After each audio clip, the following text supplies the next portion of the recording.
it's hello. It's day 3 of FrightFest. It's Saturday morning. We are currently in the queue for tickets to the Discovery screen. For anyone who doesn't know, the smaller screen shows other films, and you've got to actually pick up tickets specifically. And the screen's only like 120 seats, so you have to queue up for any film that you want. The queue opens at the box office opens at 10 o'clock in the morning, so you have to queue. So we just got here. It's what time? What? Half 9. So half an hour until it actually opens, and yeah, queue's that deep. We're getting tickets for well, we're going to try and get tickets for Christopher Roth, which is the directorial debut, I believe, of Maxime Alexandre, who was the cinematographer for all of Alexandre Aja's films apart from Piranha. So yes, hoping not all these folks want Christopher Roth tickets, but while we're passing the time, that's Noel, that's George, that's me. We're going to talk a little bit about Red Hill, which was the final film we watched last night. Jordan, give us a plot outline. New sort of police officer moves to this small town in, I think it's Western Australia. Pregnant wife, goes for his first day of work, and escapee from a maximum level? Yeah, the maximum security. Yeah. It would be a bit shit if it was minimum security, because then wouldn't it? He comes back, he escapes, and obviously he's coming back to this town for vengeance. And as the plot unfolds, we find out more and more about the characters in that police sort of office and everything like that. And that's basically it, really. Cool. Ryan Quanten from True Blood is the star. He plays, I've completely forgot his name. Sean Cooper. Yeah. I mean, I really dug Red Hill. It's been my film at the festival so far. It was a great, like, little modern western, really. It had enough sensibilities from, like, a nostalgia point of view. There's some really great sort of shots that you've seen in different films, but it just looked so good in Australia. The soundtrack was phenomenal. And the performances on a whole was great. I thought it looked beautiful. I mean, Australia somehow always looks beautiful on film, in horror films as well. Yeah, especially in Home and Away. But yeah, I mean, I really dug it. It was short enough. There was a little bit of twists and turns in the way. It wasn't a horror film by any means, but I mean, I don't know if it belonged here, but it played well with the audience, and yeah, definitely check it out when it comes out. Cool.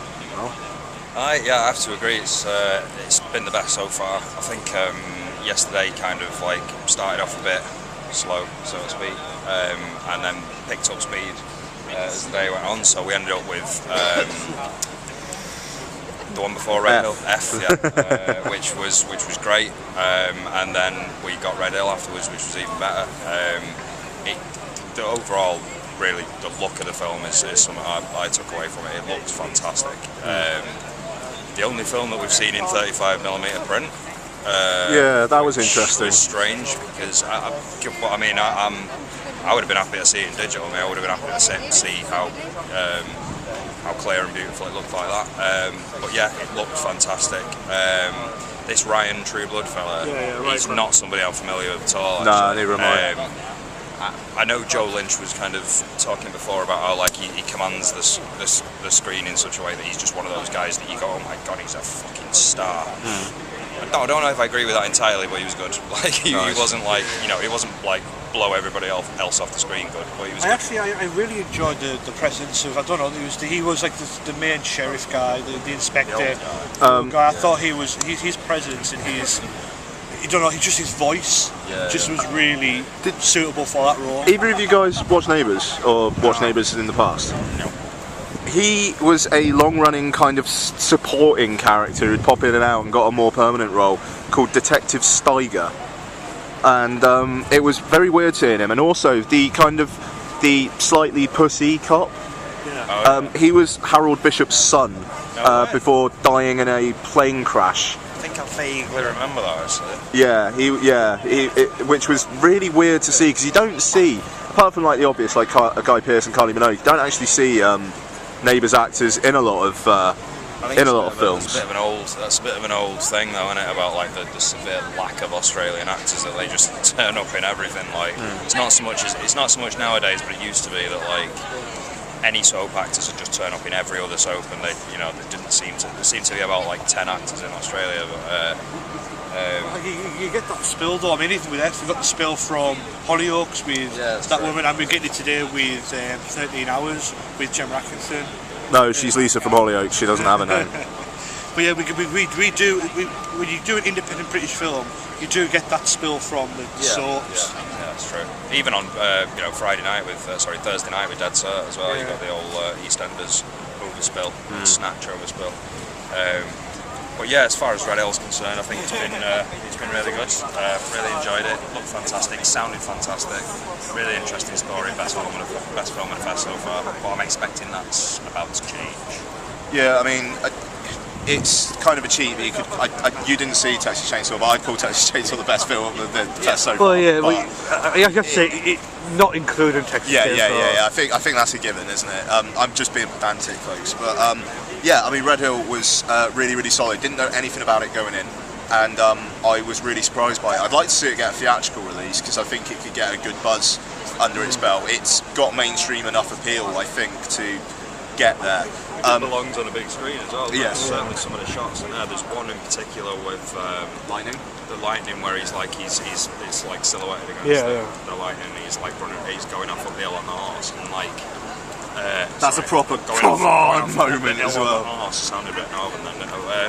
Yeah, it's like that moment. Just like that belongs on a big screen. And yeah, it is a big sort of like moment. So, definitely. Yeah, I mean, the twists and turns are great. The lead kind of antagonist, Jimmy Conway, played by Tom E. Davis, I think his name was, who I've never seen before. Fantastic.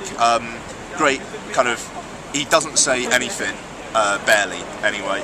And he's got like scarring over half his face. He's got a very striking look, and he's a badass as well. And I was kind of thinking he was going to go a bit Jason Voorhees for a bit, but they actually pull back from that.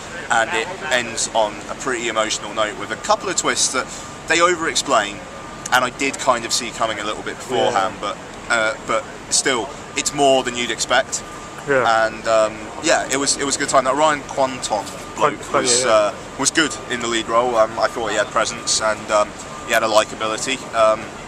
Steiger from Neighbours was good, and yeah, generally I thought the whole cast did a solid job. Red Hill's really, really worth a watch. Very surprised.